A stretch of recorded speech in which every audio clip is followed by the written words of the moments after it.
إن الحمد لله نحمده ونستعينه ونستغفره ونعوذ بالله من شرور أنفسنا ومن سيئات أعمالنا من يهده الله فلا مضل له ومن يضلله فلا هادي له وأشهد أن لا إله إلا الله وحده لا شريك له وأشهد أن محمدا عبده ورسوله صلى الله تعالى عليه وعلى آله وصحبه وسلم تسليما كثيرا أما بعد فأعوذ بالله من الشيطان الرجيم بسم الله الرحمن الرحيم والسماء والطارق وما أدراك ما الطارق النجم الثاقب إن كل نفس لما عليها حافظ فلينظر الإنسان مما خلق من ماء دافق يخرج من بين الصلب والترائب إنه على رجعه لقادر يوم تبلى السرائر فما له من قوة ولا ناصر والسماء ذات الرجع والأرض ذات الصدع إنه لقول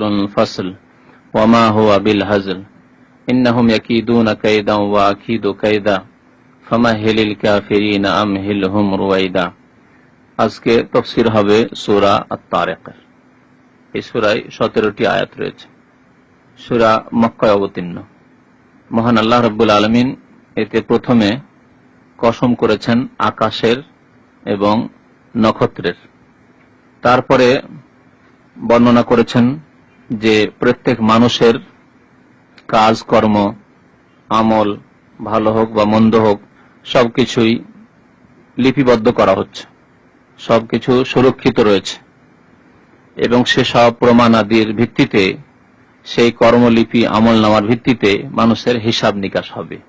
যদিও সর্বোপরি আল্লাহ সবকিছু জানেন, আমলনামা যদি নাও লেখা হতো তবু আল্লাহ মানুষের ভালো মন্দ কর্ম সবকিছু ওয়াকিফ হাল। তারপরে আল্লাহ রাব্বুল আলামিন মানুষের উপর প্রুফ কায়েম করার জন্য প্রত্যেকের আমলনামা ফেরেশতাদেরকে দিয়ে সুরক্ষিত করে রাখেন, লিখে রেকর্ড করে রাখা হয়। এই কথা বর্ণনা করা হয়েছে। তারপরে বর্ণনা করা হয়েছে মানুষের সৃষ্টির মূল বিষয়ের কথা, যে কোন জিনিস থেকে মানুষ সৃজিত হয়েছে, এবং তারপরে মানুষ যদি এইভাবে সৃষ্টি হতে পারে, অর্থাৎ আল্লাহ মানুষকে এইভাবে সৃষ্টি করতে পারেন, তাহলে পুনরায় মানুষের মরে যাওয়ার পর তাদেরকে আবার ওঠানো, জীবিত করা এটি সহজ কাজ। প্রথমবার যদি আল্লাহ রাব্বুল আলামিন এইভাবে মানুষকে এইরকম জিনিস থেকে সৃষ্টি করতে পারেন, এটা আল্লাহর জন্য সহজ, তাহলে আল্লাহর জন্য ওর চাইতে অনেক সহজ দ্বিতীয়বার মাটি থেকে পুনরুত্থিত করা, কবর থেকে বা মাটি থেকে ধ্বংস হয়ে যাওয়ার পর, মাটিতে মিশে যাওয়ার পর পুনর্জীবিত করা, এটি আরো সহজ। তারপর আল্লাহ রাব্বুল আলামিন কসম করেছেন আকাশের এবং জমিনের, আকাশ এবং পৃথিবীর, যে আকাশ থেকে বৃষ্টি বর্ষণ হয়, এবং জমিন যা বিদর্ণশীল, যে জমিন থেকে ফসল আদি জন্মায়, গাছপালা উদ্ভিদ জন্মায়। এবং কসম করার পরে কোরআনের বিষয়বস্তু উল্লেখ করা হয়েছে, যে কোরআন সত্য এবং মিথ্যার মাঝে পার্থক্যকারী, হক এবং বাতিলের মাঝে ফয়সালাকারী, এবং কোরআনে রয়েছে সুষ্ঠু বিচার। কোরআনের যে ফয়সালা বিধিবিধান রয়েছে তাতে রয়েছে শান্তি, এবং কোরআন কোনো উপহাস নয়, বরং কোরআন হচ্ছে চিরসত্য। তারপরে শেষখানে বর্ণনা করা হয়েছে অমুসলিমদের ষড়যন্ত্রের কথা, আল্লাহ এবং রাসূলের, আল্লাহর দিনের অনুসারী মুসলিমদের শত্রুদের, দুশমনদের ষড়যন্ত্রের কথা বর্ণনা করা হয়েছে। তারা ষড়যন্ত্র করতেই থাকবে, ষড়যন্ত্র তাদের অব্যাহত থাকবে, আর আল্লাহ রাব্বুল আলামিন এই ষড়যন্ত্র প্রতিহত করার জন্য কৌশল করতে থাকবেন। কখন কিভাবে তাদের ষড়যন্ত্রকে ধ্বংস করতে হবে তাও আল্লাহ রাব্বুল আলামিন করতে রয়েছেন। এবং নবী করিম সাল্লাল্লাহু আলাইহি ওয়াসাল্লামকে এই ক্ষেত্রে সান্ত্বনা দেওয়া হয়েছে যে তোমার বিরুদ্ধে বা ইসলামের বিরুদ্ধে যে ষড়যন্ত্র হচ্ছে তার জন্য পেরেশান হওয়ার কিছু নয়, বরং তুমি তাদেরকে অবসর দাও, একদিন তারা ধরা খাবেই, সে তাড়াতাড়ি হোক অথবা কিছু সময় পরে হোক, একদিন আল্লাহ রাব্বুল আলামিন তাদেরকে ধরে ফেলবেন। এ হচ্ছে বিষয়গুলি, উল্লেখযোগ্য তিনটি বিষয়। তাহলে একটি হচ্ছে মানুষের আমলের সুরক্ষা আল্লাহর নিকট, আর একটি হচ্ছে মানুষের সৃষ্টি কোনখান থেকে সেই বিষয়, আর আরেকটি হচ্ছে কোরআনের বিষয়। আর কাফেরদের ষড়যন্ত্র এই কোরআনী বিধান আসার পরে কোরআনের অনুসারীদের, কোরআন যারা বাস্তবায়ন করে তাদের বিরুদ্ধে এই বিষয়। আল্লাহ রাব্বুল আলামিন ইরশাদ করছেন ওয়াস-সামাই ওয়াত-তারিক, আকাশের কসম এবং রাত্রে যা আগমন করে তার কসম। ওয়াস-সামাই, ওয়াওকে শপথের জন্য বলা হয়, ওয়াওটি হারফ, এই হারফে জার আরবি গ্রামারে। এই ওয়াও যখন আসে তখন যেই কলিমা যে শব্দের উপর আসে তাকে জের দেয়, কাসরা দেয়। যেমন ওয়াস-সামাই, সামা এ হয়ে গেছে, সামা ও নেই। ওয়াও মানে এবং যখন হয় তখন কিন্তু জের হবে না, কাসরা হবে না, তখন ওয়াস-সামাও হইতো। যেমন আগের অবস্থা তেমন থাকতো, বা প্রথমে থাকলে জাম্মা হতো, ওয়াস-সামাও হতো। এই ওয়াস-সামাই হয়েছে মানে এখানে ওয়াও কসমের জন্য, শপথ এখানে উজ্জ্বল রয়েছে। আসলে ছিল উকসিমু বিস-সামাই, আমি শপথ করি আকাশের। সামা আকাশ, আকাশকেও বলা হয় আকাশ, মাথার উপর ঊর্ধ্বে যা কিছু আছে সবকেও আকাশ কোরআনের ভাষায় বলা হয়েছে, এমনকি মেঘমালাকেও আকাশ বলা হয়েছে। ওয়া আনজালনা মিনাস সামাই মাআন তাহুরা ওয়া ইউনাজ্জিলু আলাইকুম মিনাস সামাই মাআন, আমি পবিত্র পানি আকাশ থেকে নাজিল করে থাকি। আকাশ থেকে মানে মেঘমালা থেকে। এখানে আল্লাহ নাজিল করেন ইউনাজ্জিলু আলাইকুম মিনাস সামাই মাআন, আকাশ থেকে পানি নাজিল করেন। আকাশ মানে এখানে মেঘমালা। তাহলে সামা, আর সামা শব্দটি সিন মিম ওয়াও ধাতু থেকে উৎপত্তি। আর সমুন মানে কোন উঁচু জিনিসকে সমু বলা হয়, যা কিছু ঊর্ধ্বে থাকে বা উঁচু জায়গায় থাকে তাকে সমু বলা হয়। তো মাথার উপরে ঊর্ধ্বে যা কিছু আছে তাকে আরবি ভাষায় সামা বলা হয়। আর 7 আকাশ যে রয়েছে তা ঊর্ধ্বে রয়েছে, সাবা সামাওয়াত, 7 আকাশ রয়েছে যা কোরআনে বলা হয়েছে। তো আল্লাহ আকাশের কসম করেছেন, সামা ও তারিক, এবং তারাকা মানে রাত্রে আগমন করা। ত রা কাফ এর মানে হচ্ছে রাত্রে আসা, মানুষ আসুক বা অন্য কোনো কিছু আসুক, যে রাত্রে আগমন করে তাকে বলে তারেক। আমরা তারেক নাম রাখি অনেকে, তাই না? তারেক মানে রাত্রে আগমনকারী, তারেক মানে রাত্রে আগমনকারী। তা দিয়ে যদি হয় ত্যাগকারী, যেমন তারেকে সালাত মানে নামাজ ত্যাগকারী, বেনামাজি। তারাকা তা দিয়ে মানে ছেড়ে দেওয়া, আর তারাকা মানে রাত্রে আগমন করা, রাত্রে আসা। তো এখানে তারেক মানে আল্লাহ রাত্রে আগমনকারী শপথ করেছেন। রাত্র আগমনকারী ব্যাপক, রাত্রে অনেক কিছু আসে। রাত্রে যারা এক জায়গা থেকে অন্য জায়গায় আসে সেও আসে, মানুষও আসে। রাত্রে যেসব জীবজন্তু রাত্রে আহার সন্ধান করে তারা রাত্রে আসে, দিনে ঘুমায় আর রাত্রে আহার সন্ধান করে তারাও। যা দিনে দেখা যায় না রাত্রে দেখা যায়, যেমন চন্দ্র, যেমন নক্ষত্র, তারকা, গ্রহ, এগুলি তারেক, রাত্রে দেখা যায় শুধু, দিনের আলো সূর্যের আলো দেখা যায় না, তারেক। কিন্তু যেহেতু আল্লাহ স্বয়ং এই তারেকের তফসির করে দিয়েছেন, সেই জন্য আর ওই ব্যাপক তফসির নেই। তারেকের অর্থ হচ্ছে কি বললাম, নক্ষত্র। না, নক্ষত্র। আল্লাহ জিজ্ঞেস করেছেন, আল্লাহ তার জবাব দিয়েছেন যে তারেক কি। ওমা আদরাকা মাত তারেক, হে নবী তুমি জানো কি মাত তারেক, তারেক কি, রাত্রে আগমনকারী কি? জবাব দিচ্ছেন আল্লাহ জিজ্ঞেস করার পরে, আন নাজমুস সাকিব, উজ্জ্বল নক্ষত্র। উজ্জ্বল নক্ষত্র কোন বিশেষ একটি নক্ষত্র হতে পারে, যেমন ধ্রুব তারা এও হতে পারে, আর যেমন অনেকে বলেছেন সোরাইয়া, ধ্রুব তারাকে আরবিতে সোরাইয়া বলে। তো ধ্রুব তারাও হতে পারে, আর যে কোনো নক্ষত্র হতে পারে। আন নাজমুস সাকিব, উজ্জ্বল তারকা হচ্ছে তারেক, যা রাত্রে দেখা যায়, দিন হলে চোখের আড়ালে চলে যায়, দেখতে পাওয়া যায় না। তাহলে আল্লাহ রাব্বুল আলামিন আকাশের কসম করলেন, আর কিসের? নক্ষত্রের কসম করলেন যা রাত্রে আগমন করে। ইন কুল্লু নাফসিন লাম্মা আলাইহা হাফেজ, এখানে ইন মানে না। ইনের দুইটি অর্থ, একটি যদি হয় আর একটি না হয়, না বাচক অর্থ হয়। তো বাক্য হিসাবে যখন যে রকমের কথা রয়েছে তখন সেই রকমের অর্থ ধরতে হবে। এখানে তাফসীরকারগণ ইন মানে না বলেছেন। ইন কুল্লু নাফসিন, এমন কোন ব্যক্তি নেই। ইন কুল্লু নাফসিন মানে এমন কোন ব্যক্তি নেই। লাম্মা আলাই হাফেজ, যে যার ওপর সুরক্ষাকারী নিযুক্ত নেই। শাব্দিক অর্থ করলাম, মানে প্রত্যেক ব্যক্তির ওপর, ভাব অর্থ এখন করুন, প্রত্যেক ব্যক্তির ওপর একজন সুরক্ষাকারী নিযুক্ত রয়েছে। প্রত্যেক ব্যক্তির ওপর একজন সুরক্ষাকারী নিযুক্ত রয়েছে। এই সুরক্ষাকারী কে? এর দুটি তাফসীর করা হয়েছে। একটি তাফসীরের দিকে ইঙ্গিত করেছি যখন বিষয়বস্তু সম্পর্কে বলছিলাম প্রথমে, তখন তা হচ্ছে ফেরেশতাগণ যারা আমলনামা সংরক্ষণ করে, লিখে রাখে, রেকর্ড করে। তো তাদের সংখ্যা তো এক নয়, কি এখানে এক বচন বলা হয়েছে, অন্য জায়গায় বহু বচন বলা হয়েছে, ঠিক না? আর আরেক জায়গায় দুই ফেরেশতার কথা বলা হয়েছে কোরআনে। কোরআনের এইরকম ভঙ্গি রয়েছে কোরআনে, যেমন মালাকুল মউতের ক্ষেত্রে বলা হয়েছে, মরণের ফেরেশতাদের ক্ষেত্রে এক জায়গায় একজনের কথা বলা হয়েছে, ইয়াতাওয়াফাকুম মালাকুল মউত, তোমাদেরকে মরণের ফেরেশতা, এক বচন মালাক, মরণের ফেরেশতা তোমাদেরকে মৃত্যু দান করে থাকেন, তোমাদের জান কবজ করে থাকেন। আর অন্য জায়গায় বলা হয়েছে তাওয়াফাতু রাসূলুনা, আমার রাসূলগণ অর্থাৎ ফেরেশতাগণ মরণ দিয়ে থাকেন, মানে জান কবজ করে থাকেন, রূহ কবজ করে থাকেন। তাওয়াফাতু রাসূলুনা, রাসূলের বহুবচন, এখানে রাসূল ব্যবহার করা হয়েছে। একজন হচ্ছে ফেরেশতা মালাকুল মউত, সে নেতা মরণের, যে মালাকুল মউত, আর তার অনেক সহযোগী রয়েছেন। তাওয়াফাতু রাসূলুনা কোরআনে আয়াত প্রমাণ করে। ঠিক তেমনি হাফেজ আল্লাহ রাব্বুল আলামিন এক বচন বলেছেন যে সুরক্ষাকারী রয়েছে। সুরক্ষাকারী এখানে সংখ্যা উদ্দেশ্য করে, সুরক্ষাকারী রয়েছে যারা সংরক্ষণ করে রাখে কি কি আমল হলো, কি কর্ম হলো, কি কথা বললেন, সে কথা হোক অথবা কর্ম হোক। কথা হোক, কথার ওপর নেকি গুনাহ রয়েছে, আর কর্মের ওপর, আমলের ওপর নেকি এবং গুনাহ রয়েছে, সওয়াব এবং পাপ রয়েছে। সূরা কাফে আল্লাহ বলেছেন ইয ইয়াতালাক্কাল মুতালাক্কিয়ানি আনিল ইয়ামিনি ওয়া আনিশ শিমালি কাঈদ, দুই ফেরেশতা ডান দিকে ও বাম দিকে বসে রয়েছে। মা ইয়ালফিযু মিন কাওলিন ইল্লা লাদাইহি রাকিবুন আতীদ, এমন কোন কথা মানুষের মুখ দিয়ে উচ্চারণ হয় না, আর কথার সাথে সাথে আমল যে কোনো কর্ম হয়, লাদাইহি রাকিবুন, তারা প্রস্তুত রয়েছে রেকর্ড করার জন্য। মুতালাক্কিয়ান বলা হয়েছে দ্বিবচন। আমপারা আরেকটি সূরায় রয়েছে কিরামান ওয়া ইন্না আলাইকুম লাহাফিজিন, ওয়া ইন্না আলাইকুম লাহাফিজিন কিরামান কাতিবিন, সূরা মুতাফফিফিন।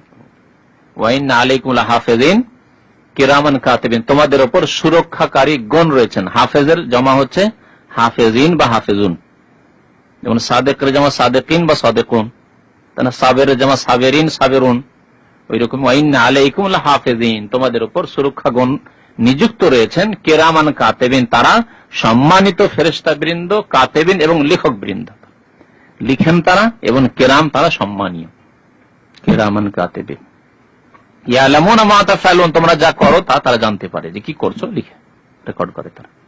তো এখানে ওই হাফেজের কথা বলা হয়েছে একটি তাফসীর। আর একটি তাফসীর, হাফেজ এক বচন যদি ধরা হয় যে এক বচনই, তাহলে সেই তাফসীরে এখানে আমলনামা লিখছেন ওই ফেরেশতার কথা বলা হয়নি, এখানে হেফাজতকারী, সুরক্ষাকারী, বডিগার্ড, এই তাফসীর রয়েছে। প্রত্যেক মানুষের সাথে তার হেফাজতকারী একজন ফেরেশতা নিযুক্ত আছে। বিপদ আপদের সম্মুখীন হলে আল্লাহ যদি তার তকদিরে ওই বিপদ না রাখে, সেই ফেরেশতা তার বিপদ দূর করে, মানে হেফাজত করে। অ্যাক্সিডেন্ট হলো, আশেপাশে সবাই মরে গেছে, লোকটির কিছু হয়নি, দেখা যায় অনেক সময় যায় না। কয়েকদিন আগে একটা ঘটনা শুনলাম, অ্যাক্সিডেন্টে স্বামী স্ত্রী দুজন আহত হয়েছে, ছোট্ট বাচ্চা যেটি কিছু হয়নি, কিছু হয়নি তার। তো এই হাফেজের অর্থ, এই অর্থ তাফসীরকারগণ করেছেন দ্বিতীয় তাফসীর, যে প্রত্যেক মানুষের সাথে তার হেফাজতকারী আছে। যখন তার তাকদীরে আছে যে না এই অ্যাক্সিডেন্ট ঘটবেই, মৃত্যু পৌঁছে গেছে, মৃত্যু মুহূর্ত, আজল, নির্দিষ্ট সময় মরণে পৌঁছে গেছে, তখন তো আর হেফাজত করবে না সে, যেহেতু তোমার ভাগ্যে এটা আছে, হইতেই হবে এটা। আর ভাগ্যের নেই, অথচ অ্যাক্সিডেন্ট হয়ে গেল, হেফাজত করতে হবে ওই ফেরেশতা, তখন বাঁচান, কিভাবে বাঁচাতে হবে। শুধু এটা অ্যাক্সিডেন্টের ক্ষেত্রে নয়, মানে গাড়ি অ্যাক্সিডেন্টের ক্ষেত্রে নয়, অন্য দুর্ঘটনা হতে পারে। চোর ডাকাতে ঘিরে নিয়েছে, মারবে, মারা যাবে, শেষ মুহূর্ত মেরেই দিবে, বাঁচার কোনো উপায় নেই। নিরুপায় ব্যক্তি, মুত্তার, কোরআনের ভাষা আল্লাহ বলেছেন সেই ব্যক্তিকে, আম্মা ইউজিবুল মুত্তার, নিরুপায়ের দোয়া আল্লাহ শোনেন, কে উদ্ধার করতে পারে নিরুপায় ব্যক্তিকে, মুত্তারকে। তখন ওই ফেরেশতা উদ্ধার করেন। কিভাবে উদ্ধার করেন? যেভাবে উদ্ধার করতে হয় ফেরেশতা জানেন সেটা, কিভাবে তাকে উদ্ধার করতে হবে সেখান থেকে। তাদেরকে প্রতিহত করে হোক, তাদেরকে মেরে দিয়ে হোক, সাপের দংশনের মাধ্যমে তাদেরকে মেরে দিয়ে হোক, যে কোনো ভাবে তাদেরকে মেরে দিয়ে হোক, বা তাদের মনের অবস্থা পাল্টে দিয়ে দাও, ছেড়েই দাও লোকটিকে, যার তো টাকা পয়সা নিয়ে নিলাম, ছেড়েই দাও, যেইভাবে হোক না কেন।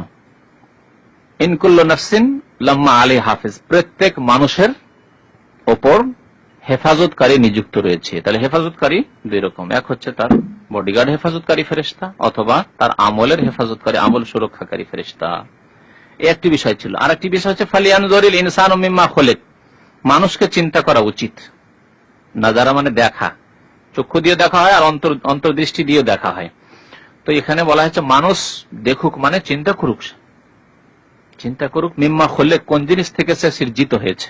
মিম্মা খুলিক, মিন আইয়ি শাইইন খুলিক, কোন বস্তু থেকে তাকে সৃষ্টি করা হয়েছে। চিন্তা কর, যতই শক্তিশালী হয়ে যাও না কেন, যদি প্রথম অবস্থা চিন্তা করো যে তুমি ছিলে কি, বয়স 30 বছরে, 30 বছর আগে যখন মায়ের গর্ভে প্রথম দিন এসেছিলে তখন তোমার নাম কি ছিল? তোমার নাম ছিল বীর্য, মানি।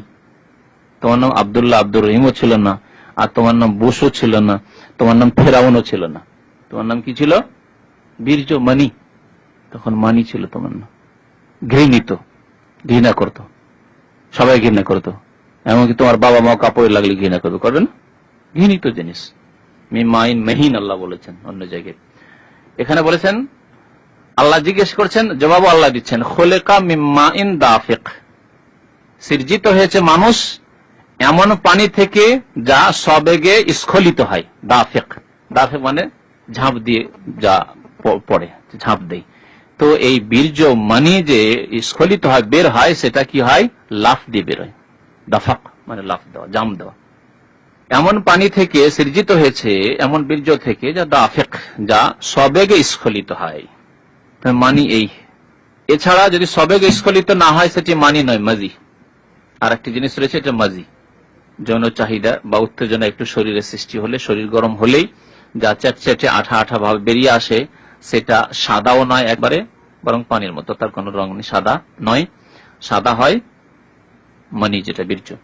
আর মাজি সাদা হয় না, পানির মতো, এবং আঠা একটু হালকা চ্যাটচ্যাটে হয়। আর এটা জাম দিয়ে আসে না, দাফেক নয়, সেটা সবেগে স্খলিত হয় না, একে বলা হয় মাজি।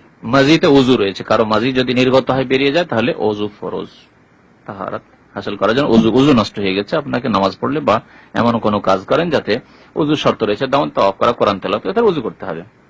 তাহলে এই পানি কোথা থেকে নির্গত হয়? সবেগে স্খলিত বীর্য কোথা থেকে বের হয়? ইয়াখরুজু মিন বাইনিস সুলবি ওয়াত তারাইব, আল্লাহ বলছেন তা নির্গত হয়, ইয়াখরুজু বের হয়, মিন বাইনিস সুলবি মেরুদণ্ড, ওয়াত তারা এবং বক্ষ দেশের মাঝ থেকে, বাইন মানে মধ্য, বাইন মানে মধ্য, বাইনাস সুলবি ওয়াত তারাইব মেরুদণ্ড এবং বক্ষ দেশ এর মাঝ থেকে তার স্খলন হয়, বের হয়। এই তাফসিরে দুটি উক্তি রয়েছে। একটি হচ্ছে যে কারো কারো মত যে পুরুষদের মেরুদণ্ড থেকে বেরিয়ে আসে, আর মহিলাদেরও বীর্য হয়, আর নারী পুরুষ উভয়ের বীর্য না হলে সন্তান প্রজন্ম হবে না। দুই বীর্যের সংমিশ্রণে গিয়ে সন্তান সন্ততি জন্মায়। এবং নবী করিম সাল্লাল্লাহু আলাইহি ওয়াসাল্লামের হাদিসে রয়েছে যে দুই নারী পুরুষের বীর্যের মধ্যে যেটা বেশি জয়ী হয় তার আকার ধারণ করে, বা বেশি আগে বেরোলে ছেলে মেয়ে তখন হয়। যদি স্ত্রীর হয় তাহলে মেয়ে জন্মায়, আর যদি স্বামীর প্রথমে হয় তাহলে ছেলে জন্মায়। নবী করিম সাল্লাল্লাহু আলাইহি ওয়াসাল্লামের হাদিসে এসব কথাবার্তা রয়েছে, আল্লাহ ভালো জানেন এর বিস্তারিত কথা। তো কিছু কিছু তাফসীরকারগণ এই তাফসীর করেছেন যে পুরুষদের মেরুদণ্ড থেকে বেরিয়ে আসে আর মহিলাদের বক্ষ দেশ থেকে বেরিয়ে আসে, তারাইব, তারিবাতনের বহুবচন। আর কিছু তাফসীরকারগণ বলেছেন না, যেহেতু মেডিকেল সায়েন্সে এটা এইভাবে প্রমাণ হয় না, বরং বীর্য বেরিয়ে আসে দেহের প্রত্যেক জায়গা থেকে। সেজন্য তারা বলেছেন যে এর অর্থ হচ্ছে মিমবাইনিস সুল, মানুষের দেহের দুটি দিক রয়েছে, একটা হচ্ছে বক্ষ দেশ আর একটা হচ্ছে মেরুদণ্ড পৃষ্ঠ দেশ, আর এই দুইয়ের মাঝে হচ্ছে গোটা বডিটা মানুষের।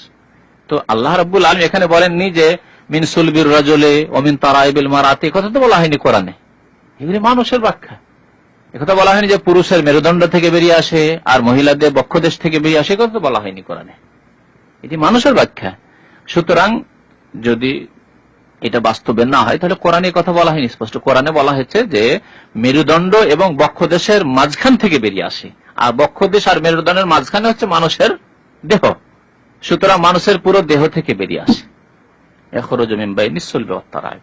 আর এই তাফসীর করাই ভালো, এই তাফসীরের উপর কোনো আপত্তি নেই।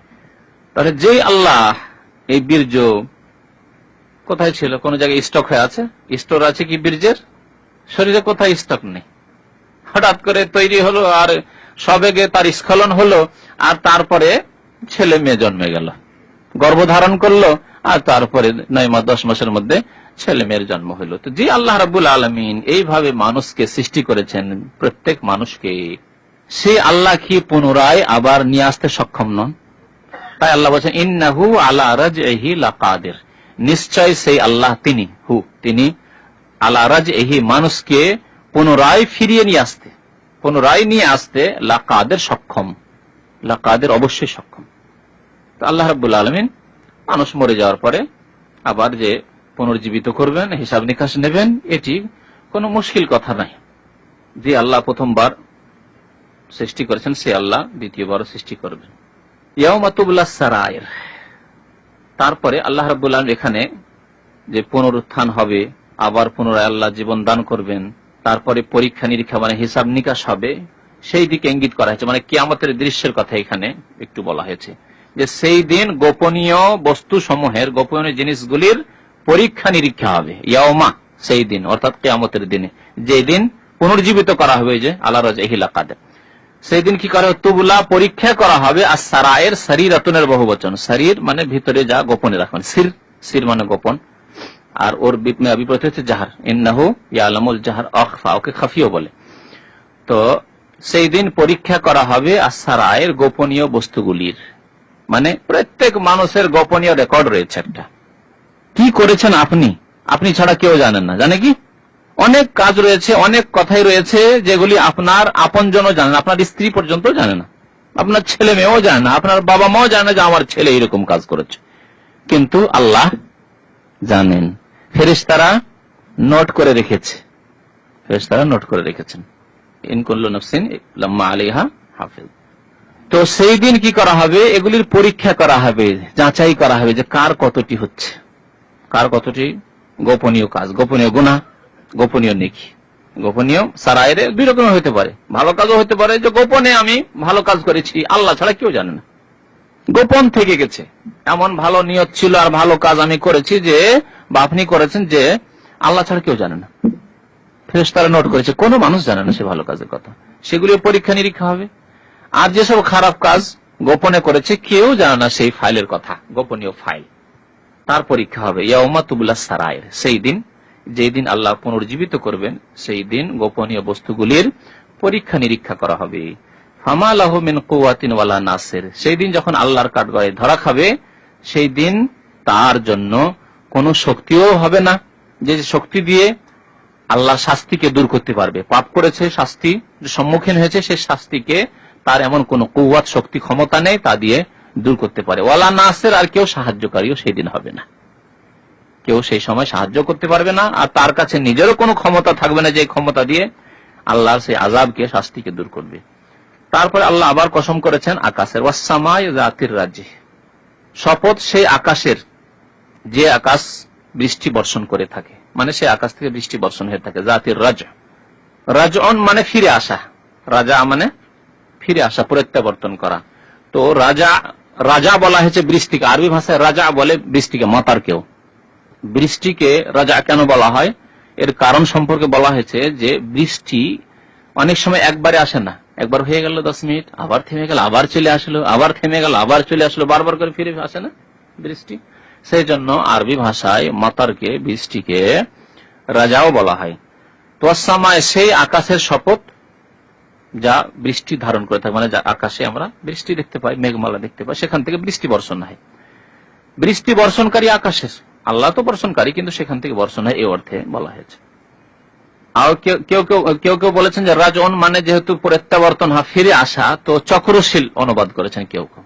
শপথ চক্রশীল আকাশের, চক্রশীল আকাশের। তো পৃথিবী ঘুরছে এই অর্থে বলা যেতে পারে, চক্রশীল আকাশের কসম। ওয়াল আরদে জাতিস সাদহ, আরদুন মানে, আরদুন মানে জমিন, পৃথিবী। জাত মানে বিশিষ্ট, ওই যে জাত, ওখানে জাত ছিল, জাতির রাজা, বৃষ্টি বিশিষ্ট আকাশ। এখানে জাতুস সাদা, সাদা মানে বিদরণ, ফেটে যাওয়া। তো বিদরণশীল জমিনের শপথ, আল্লাহ শপথ করছেন এমন জমিনের যা বিদরণশীল, অর্থাৎ যাতে ফাটল ধরে, ফাটল ধরে জমিনে, গাছপালা জন্মায়, উদ্ভিদ জন্মায়, ঘাস জন্মায়, ফসলাদি জন্মায়। তখন কি হয়, বীজ থেকে, বীজ যখন তাতে অঙ্কুর হয়ে যখন জমিন থেকে বেরিয়ে আসে, তখন জমিনে ফাটল ধরে না। যদি ফাটল না ধরতো তো কোনো ফসলাদি জন্মাতো, গাছপালা জন্মাতো না। তো কোরআনে আল্লাহ রাব্বুল আলামিন জমিনকে বলেছেন জাতুস সাদহ, এমন জমিনের শপথ যে জমিন বিদরণশীল, ফাটল ধরে থাকে। ইন্নাহু লাকাউলুন ফাসল, আল্লাহ কসম করার পরে বলছেন কোরআনের বিষয়, যে কোরআন, ইন্নাহু মানে ইন্নাল কোরআন, নিশ্চয় কোরআন, যেহেতু কোরআনের আয়াত, বিষয়বস্তু কোরআন, নিশ্চয় কোরআন হচ্ছে লাকাউলুন ফাসল, হক এবং বাতিলের মাঝে, ন্যায় এবং অন্যায়ের মাঝে, ভালো এবং মন্দের মাঝে পার্থক্যকারী, ফয়সালা, ফাসল মানে ফয়সালাকারী, পার্থক্যকারী কথা, কল মানে কথা, আল্লাহর বাণী, পার্থক্যকারী বাণী, আল্লাহর বাণী এবং হক এবং বাতিল, ভালো এবং মন্দের মাঝে পার্থক্যকারী। কোরআন নাযিল হয়ে তাওহীদ এবং শিরকের মাঝে পার্থক্য করে দেওয়া হয়েছে, যে হচ্ছে তাওহীদ আল্লাহর ইবাদত, আর এ হচ্ছে শিরকি, পুতুল পূজা, দেবী দেবতার পূজা, মূর্তির পূজা, কবর মাজার, আল্লাহ ছাড়া অন্যের পূজা হচ্ছে বাতিল। ভালো কাজ এ হচ্ছে হক, খারাপ কাজ হচ্ছে বাতিল। হ্যাঁ, এ হচ্ছে রাসূলের আদর্শ, এ হচ্ছে বিদআত। সুন্নাহ এবং বিদআতের মাঝে পার্থক্য করা হয়েছে, দ্বীন ইসলাম এবং ভ্রান্ত মতবাদের মাঝে পার্থক্য করে দেওয়া হয়েছে। ইন্নাহু লাকাউলুন ফাসল, কোরআনের মাধ্যমে পার্থক্য হয়েছে। কোরআন যদি নাযিল না হতো তাহলে মানুষ নিজের জ্ঞান বিবেক দিয়ে হক এবং বাতিলের মাঝে সর্বক্ষেত্রে পার্থক্য করতে পারত না। যদিও অল্প কিছু হতো যাদের প্রকৃতি সুন্দর, একটু বিবেক দিয়ে কিছু ক্ষেত্রে বিচার করতে পারে, যেটা ভালো কাজ, এটা মনে হচ্ছে খারাপ কাজ, কিন্তু সার্বিক ক্ষেত্রে বরং অধিকাংশ ক্ষেত্রেই সঠিক সিদ্ধান্তে উপনীত হতে পারত না। ঠিক কিনা? মানুষ নিজের বিবেক দ্বারা সঠিক সিদ্ধান্তে পৌঁছিতে পারে যে এটা ভালো এটা খারাপ? না, পারে না, এতটুকু বিবেক দেওয়া হয়নি। ইন্নাহু লাকাউল ফাসল, নিশ্চয়ই কোরআন হচ্ছে হক এবং বাতিলের মাঝে পার্থক্যকারী, ফয়সালাকারী বাণী। ওমা হুয়া বিল হাজল, এই কোরআনের বাণী উপহাস নয়। হাজল, হাজল বলা হয় ঠাট্টা, মজাকের কথা, বলে দিল, কথার কোনো ইয়ে নেই, ভ্যালু নেই, এমনি বলার ছিল বলে দিল, এইরকম কথাবার্তা না। কোরআন ওই রকম উপহাস নাই, উপহাসের কথা বলে দিয়েছে, বাস ওর কোনো বাস্তবতা নেই না, বরং কোরআন হচ্ছে চিরসত্য এবং বাস্তব কথা। তারপর আল্লাহ রাব্বুল বলছেন কাফেরদের ষড়যন্ত্রের কথা, যখন কোরআনের কথা বলবে, হকের কথা, সত্যের কথা বলবে, যখন শিরককে বলবে যেন শিরক হচ্ছে বাতিল, আল্লাহর ইবাদত সত্য, তখন একদল ষড়যন্ত্র করবে। তাদেরকে ষড়যন্ত্র করতে দাও, কোনো ক্ষতি করতে পারবে না। ইন্নাহুম ইয়াকিদুনা কায়দা, তারা ষড়যন্ত্র করতেই থাকবে। ইয়াকিদুনা কায়দা, বরং চরম ষড়যন্ত্র করতে থাকবে তারা, শুধু ষড়যন্ত্র না, ইয়াকিদুনা তারপরে কায়দান আল্লাহ বলেছেন, তারা চরম ষড়যন্ত্র করতে থাকবে। ও আকিদু কায়দা, আল্লাহ বলছেন আমিও কৌশল করতে থাকবো, আমিও কৌশল করব যে আমার দিনকে জয় কি করে করতে হবে, আমার দিনকে মজবুত কি করে করতে হবে, আমার দিনকে সারা পৃথিবীতে কিভাবে ছড়িয়ে দিতে হবে। আজকে দেখেন যে কাফের জালেমরা মুসলিম দেশে এসে হানা দিচ্ছে, সেই দেশে প্রতিদিন মুসলমান হইতে আছে, মুসলমান হইতে আছে। এক শ্রেণীর লোকেরা বলে যে ভাই ওদের কাছে হচ্ছে টেকনোলজি, ওদের কাছে হচ্ছে সায়েন্স, ওদের কাছে হচ্ছে অস্ত্র শস্ত্র, ওদের কাছে হচ্ছে অত্যাধুনিক অস্ত্র ইত্যাদি ইত্যাদি, তাহলে আমরা কি করব, তাদেরকে পরাজিত করব, তাদের উপর জয় হব। আপনি এটাকে অসম্ভব মনে করছেন যে যাদের কাছে এই টেকনোলজি রয়েছে তাদের ঘরের লোকেরা মুসলমান হয়ে যাবে সবাই? হ্যাঁ, আর মুসলমান হয়ে গিয়ে আপনাকে এখান থেকে যেতেই হবে না, তারাই তাদেরকে পরাজিত করবে। এটা কি অসম্ভব? অসম্ভব কি না সম্ভব? শুধু সম্ভব না, বাস্তব। একটি উদাহরণ দিচ্ছি শুধু, খালিদ বিন ওয়ালিদকে জানেন তো? সাইফুল্লাহ খালিদ বিন ওয়ালিদ কে ছিল সে? সাহাবা তো পরে, প্রথমে কে ছিল? কুরাইশদের কমান্ডার, কাফেরদের কমান্ডার। ওহদে মুসলমানদের ক্ষতি হয়েছে খালেদের হাতে, আবু সুফিয়ানের হাতে, ঠিক না? খালিদ বিন ওয়ালিদের হাতে, আবু সুফিয়ান হাতে। 50 জন লোক যখন ওই পাহাড় থেকে, রোমাত পাহাড় থেকে নেমে গেল, তখন পেছন দিক থেকে এসে যে ঘেরাও করেছিল, এই কাজটি খালেদ করেছিল। আর খালেদ এই যুদ্ধ বিদ্যা তাদেরকে শিখিয়েছিল যে এইভাবে আমরা তাদেরকে পরাজিত করতে পারবো।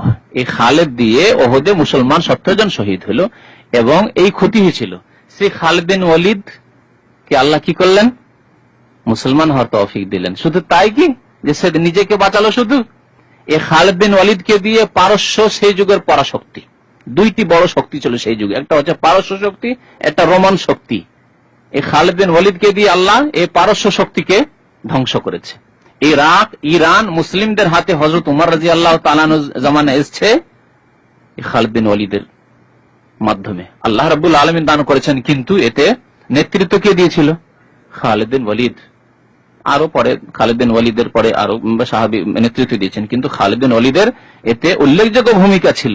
তাহলে যদি খালিদ বিন ওয়ালিদকে দিয়ে আল্লাহ পারস্য দেশের এই শক্তি দান করতে পারেন, তো যেই কাফেরগুলির হাতে টেকনোলজি রয়েছে, অত্যাধুনিক অস্ত্র রয়েছে, তাদের মধ্য থেকে অনেককে আল্লাহ মুসলিম বানিয়ে দিয়ে তাদের মাধ্যমে আল্লাহ সেই শক্তিগুলিকে ধ্বংস করতে পারেন না? বাস্তব কিনা? শুধু সম্ভব নয়, তাহলে বাস্তব ঘটনা। ইসলামের ইতিহাসে এইসব বাস্তব ঘটনা ঘটেছে। তো আল্লাহ বলছেন তারা ষড়যন্ত্র করছে আর আমিও কৌশল করছি যে কেমন করে সেই দেশে ইসলাম পৌঁছাতে হবে, সেই দেশকে ইসলামিক দেশ বানাতে হবে। ফেরাউনও ষড়যন্ত্র করছিল, আর মুসা আলাইহিস সালামের পক্ষ থেকে আল্লাহ রাব্বুল আলামিন কৌশল আঁটছিলেন যে কেমন করে ফেরাউনকে ধ্বংস করে বনি ইসরায়েলের হাতে মিসরটাকে তুলে দিতে হবে। ঠিক কিনা? তুলে দিয়ে দিলেন। কাযালিকা আওরাসনাহা বনি ইসরাইল, আল্লাহ বলছেন এইভাবে আমি বনি ইসরায়েলকে উত্তরাধিকারী বানিয়ে দিলাম মিসরের। তো এই কাযালিকা আওরাসনাহা এটা কি হতে পারে না এখনো, যে আমাদেরকে আল্লাহ ওই দেশগুলির ওয়ারিস বানিয়ে দেবেন, উত্তরাধিকারী বানিয়ে দেবেন? অসম্ভব কিছু, কিচ্ছু অসম্ভব না, বাস্তব। কত এর দৃষ্টান্ত নেবেন? এক তো সাহাবায়ে কেরামের জামানার দিলাম, ফেরাউনের যুগ, মুসার যুগের দেখলেন। কিন্তু আমাদের ঈমানের নবায়ন করতে হবে, ঈমানকে ঠিক করতে হবে, আমাদের আমলকে ঠিক করতে হবে, আমাদেরকে ফরায়েজ ওয়াজিবাতের পাবন্দি করতে হবে, দ্বীনের দিকে ফিরে আসতে হবে, আমাদের পাপ মুক্ত জীবন যাপন করতে হবে। আমরা হিন্দু, মুশরিক, ইহুদি, খ্রিস্টানদের মতোই পাপ করতে থাকবো, তাহলে আল্লাহর মদদ নেমে আসবে না। ইন্নাহুম ইয়াকিদুনা কায়দা, তারা ষড়যন্ত্র করতে আছে, করতে দাও। ও আকিদু কায়দা, আমি কৌশল করছি।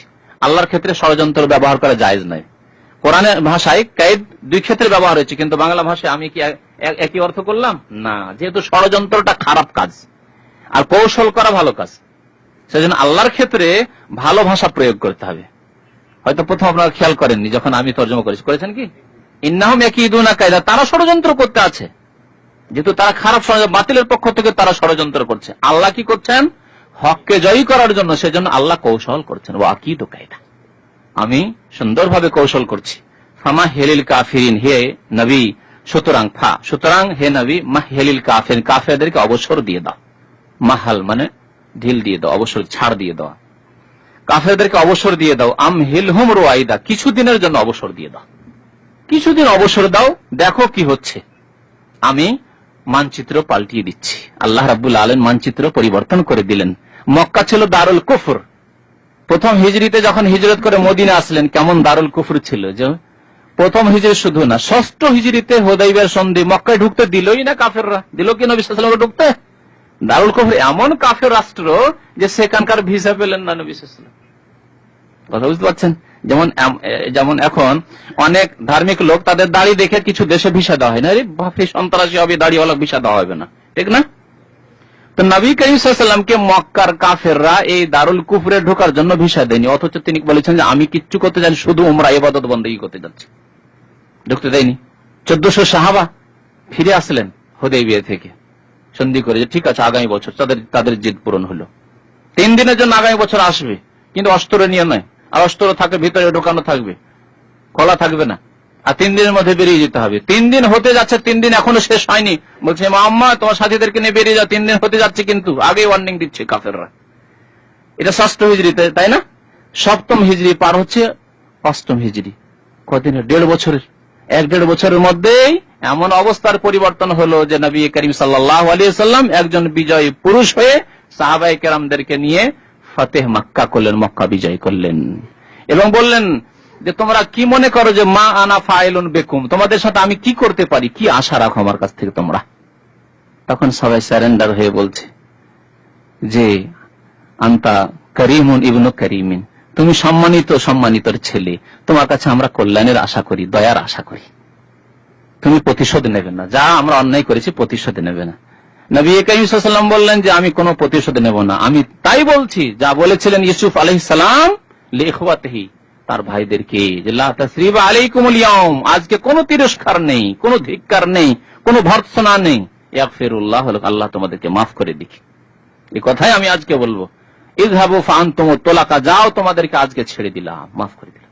রাহমাতুল লিল আলামিন, বিশ্বজাহানের যে করুণা, তিনি নবী করিম সাল্লাল্লাহু আলাইহি ওয়াসাল্লাম তিনি প্রমাণ করলেন যে আমি বিশ্বজাহানের রহমত করুণা, রাহমাতুল লিল আলামিন, ওয়া মা আরসালনাকা ইল্লা রাহমাতাল লিল আলামিন। না হলে প্রতিশোধ নিতে পারতেন, এক একটি করে ধরে ধরে প্রতিশোধ নিতে পারতেন, যে তোমরা এই করেছো, এই করেছো, এই করেছো।